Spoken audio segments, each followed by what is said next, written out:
We all know that strange moment when something genuinely good happens to us, something that lights us up inside. Yet our first instinct isn't to celebrate. It's to dim the glow a little, to speak softer, to play it cool, almost like joy is a secret we're not supposed to broadcast too loudly. This chapter sets the ground. Why so many of us learn to shrink our happiness, even when we've technically done nothing wrong. And honestly, it's wild how universal this is. People from different cultures, different ages, different personalities, somehow end up wearing the same emotional mask. Imagine this scene. You get great news at work. Maybe it's a promotion, or a raise, or even just recognition you've been waiting forever for. The kind of thing that should make your chest expand a little. But instead, you share it with a half smile. A quiet, yeah, it's nice, almost apologizing for your own accomplishment. Why do we do that? Part of it is conditioning. We've been taught not to brag, not to be too much, not to make others feel bad. Somewhere along the way, celebration started to feel like a violation, like expressing joy would shine a spotlight on us we didn't ask for. The world loves confidence but judges pride, loves success but hates people who look too excited about it. It's confusing, and that confusion becomes a habit. Take Mira, for example. In our story, she's the one who carries this habit like a second skin. She's great at her job, thoughtful in conversations, the type who gives more than she takes. But when something good happens to her, she flinches, not physically, but emotionally. A flash of worry, a second of hesitation, a mental check-in. Is this safe to share? Will someone think I'm showing off? Will this change how they see me? Mira represents millions of us who learned, quietly, subtly, that joy can attract judgment. And if you've ever swallowed excitement because you didn't want to seem annoying or self-absorbed, then you know exactly how she feels. The mask we wear isn't for protection from danger. It's protection from perception. And that's what makes it so tricky. The threat is invisible. The stakes feel emotional, not physical. We're scared of being resented, envied, or dismissed. And because we can't control how others react, we shrink ourselves instead. But the interesting thing is this. The more we hide joy, the more disconnected we become from the very experiences that make life feel meaningful. What should expand us instead contracts us. What should lift us ends up tightening our chest. And Mira's story, our story, starts exactly here, at the point where hiding joy begins to feel normal. But behind every habit is a moment it first formed, like the first brick in a wall. Before Mira ever became the woman who hid her excitement behind polite smiles, she was a child who once lit up without fear. Kids don't filter their joy, they explode with it. They scream, jump, run around, act ridiculous, laugh until they hiccup. Joy is their default setting, which means something had to happen to dim that instinct. Most of us can trace this shift back to an early moment, even if we don't consciously remember it. A moment where joy met disapproval. A moment where happiness bumped into someone else's irritation, envy, or authority. And even though that memory gets buried, the lesson stays. For Mira, it started with something simple. She was 6, maybe 7, and she had just won a little art contest at school. Nothing huge, just a crayon drawing of a sun with wobbly rays and a blue sky way too dark for daytime. But the teacher praised her, and her classmates clapped, and she felt that warm, fizzy pride kids feel when they realize they created something people genuinely like. She ran home with the paper clutched in her hands, ready to show her older cousin who usually helped her with drawings, But when she held it out and said, "Look what I made," her cousin didn't smile. He didn't congratulate her. He rolled his eyes. "Wow," he said. "Do you want a medal or something? It's not even that good." That was it. One careless line. One tiny moment soaked in someone else's insecurity. But kids don't analyze motives. Kids internalize messages. Instantly. Mira didn't say anything. She just folded the drawing and tucked it under a stack of toys. For the first time, pride felt embarrassing. Joy felt like something that could make someone else annoyed. Moments like this write the earliest scripts in our minds. Don't shine too brightly. Don't be too happy. Tone it down or someone will think you're showing off. And even if no one repeats those words again, the feeling echoes. It becomes reflex. As Mira grew older, the lessons kept repeating themselves in other forms. A teacher telling her not to gloat when she got good grades. A friend calling her lucky in a tone that made her feel guilty. A parent encouraging humility, but in a way that blurred humility with invisibility. Before she knew it, Mira became careful, too careful, with her emotions. She learned to smile quietly instead of beam, to share victories with disclaimers, to shrink good news so it didn't sound like she was bragging. And the wild part? Most adults walking around today had a similar moment. One comment, one laugh, one dismissive gesture. That's all it takes to teach a child that joy is risky. This chapter isn't about blame. Childhood moments aren't villains. They're origins. They set the pattern that later grows into an entire emotional behavior. Now that we've seen where the first crack formed, it's time to see how that crack grows into a full pattern in adulthood, especially in social spaces where judgment feels sharper and more constant.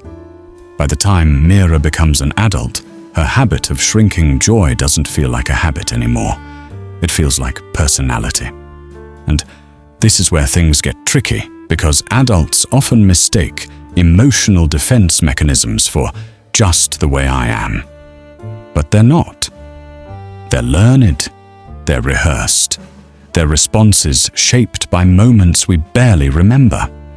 Adulthood gives us new environments with sharper edges. Workplaces, friend groups, social media, expectations, politics, comparison, competition. Suddenly, every bit of joy feels like it enters a public arena where people carry scorecards. Let's start with the workplace. Mira's good at her job. Reliable, creative, steady. When she gets a compliment from her manager, she immediately replies with something like, "Oh, it was nothing," or "just got lucky with the timing." She thinks she's being humble, but really, it's fear wearing humility's clothes.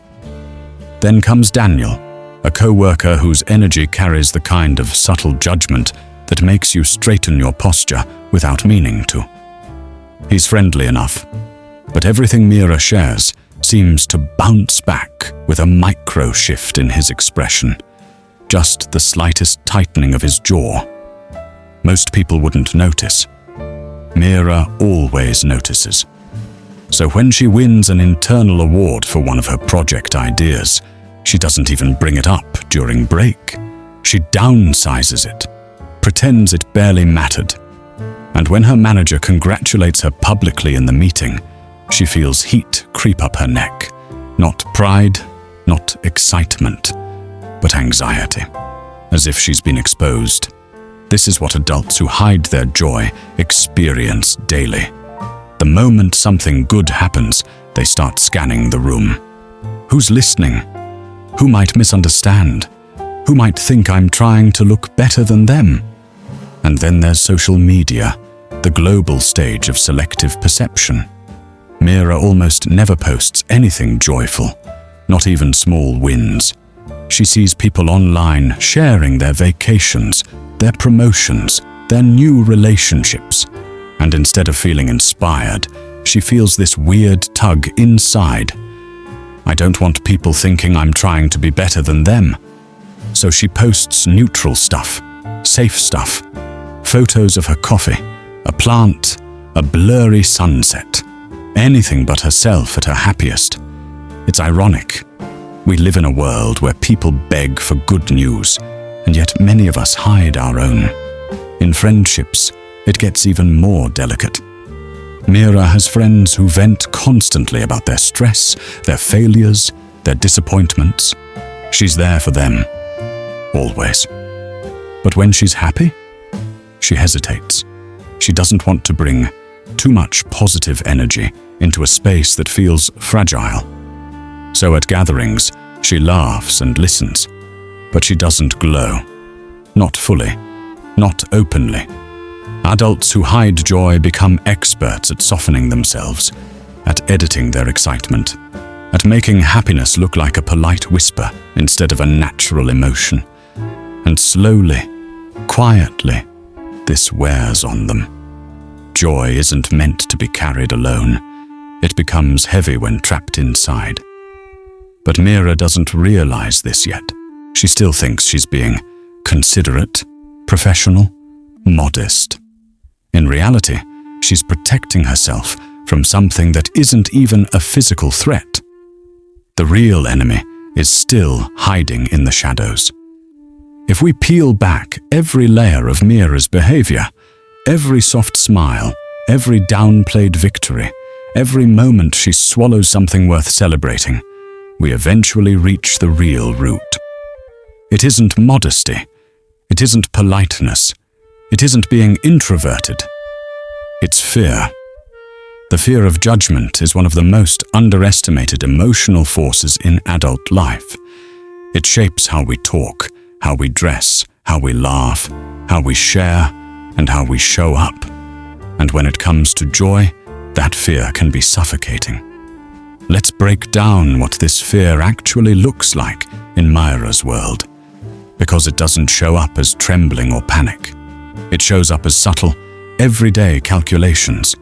The first fear of envy. Mira never says it aloud, but part of her holds back because she doesn't want someone to silently resent her. Humans have this strange way of assuming each other's emotional limits, like there's only so much happiness allowed in a room. So when good things happen, Mira tiptoes, worrying her brightness might cast someone else's shadow deeper. Then there's fear of rejection. This one is quieter but heavier. She's afraid that sharing too much joy will make people pull away, that they'll label her as arrogant or lucky or spoiled by fate, that they'll think, must be nice for her, and distance themselves. Adults rarely say these things out loud, but we feel the tension anyway. Another layer, fear of standing out. This is the root that goes back to childhood. Mira learned early that visibility can sting, so even as an adult, something inside her whispers, "Don't draw attention." Joy draws attention. Attention feels dangerous. And then there's the final layer, one that many people overlook, fear of disrupting the group emotional tone. In workplaces, friendships, family spaces, there's always a vibe. If people are stressed or overwhelmed, a joyful announcement can feel, at least in our minds, like we're stepping out of emotional sync. So we take a step back, soften, blend, hide. What's heartbreaking is that these fears don't come from joy itself. Joy isn't the problem. The reactions we imagine or have experienced are. This is where the psychology becomes clear. People don't hide joy because they lack happiness. They hide joy because happiness makes them visible, and visibility invites evaluation. And because humans are social creatures built for belonging, anything that threatens belonging feels like danger, even if it's just imagined danger. This fear is Mira's invisible cage. It's the thing that keeps her celebrating in private, or alone, or in her head instead of in the world. But hiding joy has consequences. You can't bottle up excitement without also bottling up energy, authenticity, and connection. Joy is meant to be expressed. It's meant to be shared. When you trap it, it starts to thin out. And Mira is starting to feel that thinning. She doesn't notice it fully yet. But moments that used to light her up now feel muted, controlled, carefully packaged, safe in a way that doesn't feel good. That's the turning point many people reach without even realizing it. But before the turning point arrives, there's an in-between stage, where joy doesn't disappear, but becomes something secret, private, quiet. There's a strange moment in life when joy stops feeling like something we express and starts feeling like something we manage. You don't stop being happy, you just stop showing it. And that's exactly where Mira's life settles for a while, in the quiet space between genuine emotion and silent restraint. This chapter explores what happens when joy becomes a private ritual instead of a shared experience. Picture Mira in her apartment after a long day. She's still the same hard-working, thoughtful person, but now she's got a small pattern. She celebrates alone. A work win? She smiles to herself in the kitchen while making tea. Someone compliments her? She thinks about it later, in bed, replaying it silently like a secret souvenir. Something exciting happens? She writes it in her notes app, but hesitates to tell even her closest friend. It's not that she doesn't want to share. She just doesn't want to risk the discomfort that sharing might bring. That discomfort becomes its own invisible wall. And here's the part most people don't realize. Hiding joy isn't just about protecting yourself from others. It also becomes a way of protecting others from your happiness. Mira has grown so used to anticipating reactions that she pre-edits everything. She filters her joy like a photo, just enough brightness to show she's okay, but never enough to reveal how deeply she's glowing inside. She becomes someone who says things like, "It wasn't a big deal. It's nothing crazy. It just kind of happened. It's not worth making a fuss about." These lines are emotional safety nets, but they also dilute her own life. Then there are the almost moments, the times she almost shares, almost celebrates, almost lets herself be fully expressive. Like the time her idea was approved by upper management. Everyone congratulated her lightly, but the meeting moved on. Mira felt the urge to pump her fist, laugh, maybe even call a friend. Instead, she sat still, nodded, and said, "Thanks, just trying my best." When she got home, she allowed herself a small celebration, her favorite snack and a rewatch of a show she loved as a teen. A cozy night. A good night. But still, quiet. The joy stayed inside the four walls of her living room, and a part of her wondered why that felt both comforting and sad. That's the emotional fatigue of hiding joy. It isn't painful.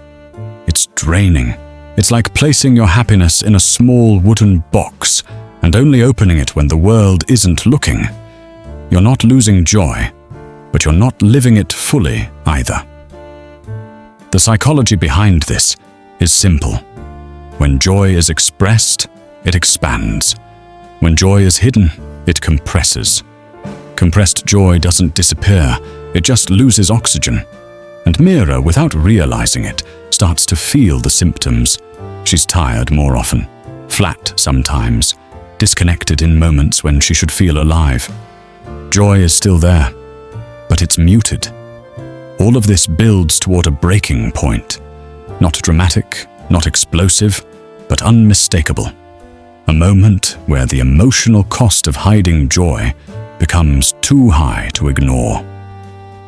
Turning points rarely arrive with dramatic music or slow-motion realizations. Most of the time, they come quietly, like a soft internal click you barely notice until afterward.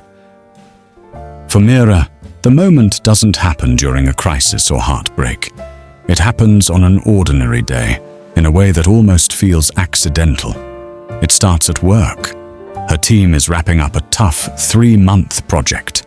Long nights, endless revisions, pressure from management. The whole thing felt like climbing a mountain barefoot. When the final results come in and they exceed expectations, the entire team breaks into this collective sense of relief and triumph. People laugh, high-five, slap each other on the back. Everyone except Mira. She smiles politely, nods at the congratulations, keeps her voice soft. Inside, she's thrilled, really thrilled. She had led one of the most challenging segments, and for once, she felt like she had genuinely done something impressive, something worth celebrating. But as the moment unfolds, she notices a pattern she's too used to. Everyone else expressing joy freely, while she holds hers in like it's contraband. Her co-workers' laughter doesn't seem arrogant. Their pride doesn't make anyone uncomfortable. They're happy, and people accept it. Even Daniel, usually so stiff, grins openly. And for the first time, Mira thinks, why am I the only one acting like joy is a problem? That thought lingers. It follows her during lunch, during the drive home, into the evening. There's no sadness in it, just a heavy, startling clarity. When she gets home that night, she tries to unwind the usual way. Tea, warm shower, comfortable clothes. She even puts on her favorite playlist, the one she usually saves for private celebrations. But something feels off. The ritual doesn't land. The joy doesn't come alive the way it normally does. Instead, she feels lonely. Not because she's alone, but because she's been alone with her joy for far too long. That's the real turning point. Not a grand revelation, but a simple recognition. Happiness isn't meant to be hidden like this. She realizes her private celebrations don't feel peaceful anymore. They feel isolating. And suddenly the weight of all those unspoken victories, all those muted moments, all those swallowed sparks hits her like a quiet wave. For the first time in years, Mira lets herself imagine what it would feel like to share a win openly. To say, I'm proud of myself, without shrinking. To smile as big as she actually feels. To let joy be seen, not stored. The thought scares her, but it also excites her. It's the first crack of light in a long, dim corridor. That night, she falls asleep, not with the usual soft contentment, but with a restless spark. Something she hasn't felt since childhood. Not joy, exactly, but permission. A small permission from within. Maybe it's time to stop dimming herself. Transformation rarely starts with bold declarations. More often it begins with tiny experiments, small acts of rebellion against your own old habits. That's where Mira finds herself now. She isn't suddenly a confident, expressive person. She isn't ready to shout her victories from rooftops, but she is ready to test what it feels like to stop shrinking, even if just a little. The first experiment happens unintentionally. A week after her team's big win, Mira's manager stops her in the hallway and compliments the way she handled the most chaotic part of the project. Normally, Mira would respond with something like, "Oh, the whole team made it easy," or "I just did the basics." But this time, the words don't feel right. So she simply says, "Thank you. I'm really proud of how it turned out." It's one sentence, 5 small words. But for Mira, it feels like stepping onto a stage without a script. Her manager smiles, not with judgment, not with surprise, but with sincerity. And Mira feels something she hasn't felt in a long time. The normalcy of expressing joy. The world didn't collapse. No one rolled their eyes. No one shrank away. Encouraged, she tries another experiment. She sends a message in the group chat of her close friends, a small victory she normally would have kept to herself. I finally finished that challenging project. Feels good. Nothing flashy, nothing braggy, just honest. To her shock, the replies don't carry envy or awkwardness. Her friends celebrate her. They send confetti emojis and heart reactions and encouraging voice notes that make her laugh out loud. For the first time in years, Mira feels seen in a way that doesn't feel risky. The next step comes a few days later when a new teammate joins her department. Mira helps them settle in, explains a few systems, and they thank her warmly. When they compliment her clarity, she doesn't downplay it. She lets the gratitude land. Little by little, these micro moments add up. And as they do, Mira discovers something she never expected. Joy expressed is lighter than joy hidden. It expands instead of compressing. It breathes. But old habits don't vanish without resistance. There are still moments when Mira feels the old reflex kick in, the tug to shrink, to soften, to hide. The difference now is that she notices it. She recognizes the reflex as fear, not fact. And in that recognition, she finds power. One evening, while chatting with a friend who's going through a tough time, Mira hesitates before sharing something good that happened that day. The worry creeps in. What if it makes her feel worse? But then she remembers something important. Joy and pain can exist at the same time. Sharing happiness doesn't invalidate someone else's struggle, as long as it's done with kindness. So she shares it gently, and her friend smiles genuinely, saying, "I love hearing good news, even when I'm stressed.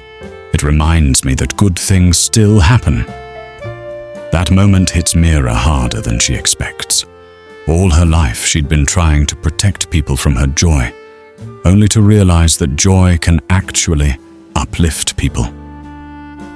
With each small step, she starts to feel something shift inside her, like she's reclaiming emotional space she forgot she owned. This chapter isn't about Mira mastering joy. It's about her learning that she's allowed to take up space, that happiness doesn't need permission, that pride isn't a crime.